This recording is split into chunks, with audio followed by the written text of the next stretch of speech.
Welcome to The Last Breakfast. Please enjoy the video. In this video, I will explain how to set up formulas in Excel.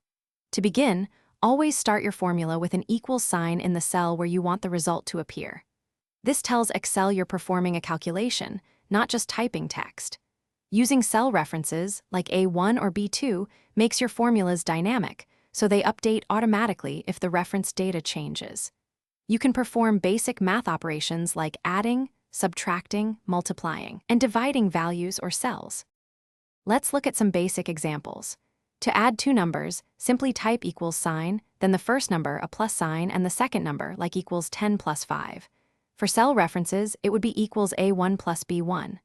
Similarly, use the asterisk for multiplication, like equals C2 asterisk D2, and the forward slash for division, such as equals E3 slash F3. Subtraction works just as easily with the minus sign, for example, equals G4H4.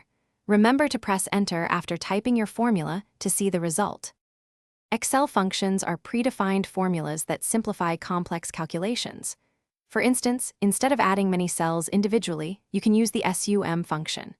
Just type equals SUM, then open a parenthesis, select your range of cells, and close the parenthesis.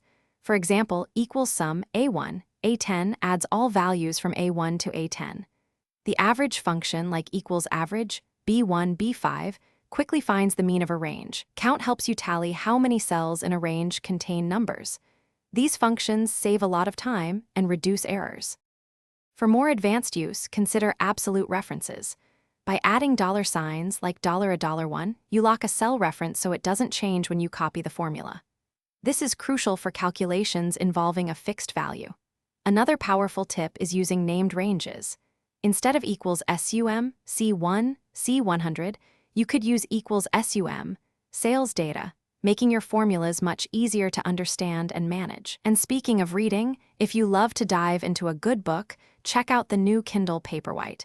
You can find a link to it, along with other great deals, in the description below. Mastering these techniques will significantly boost your Excel efficiency. Thanks for watching. If this was helpful, leave a like and consider subscribing. See you next time.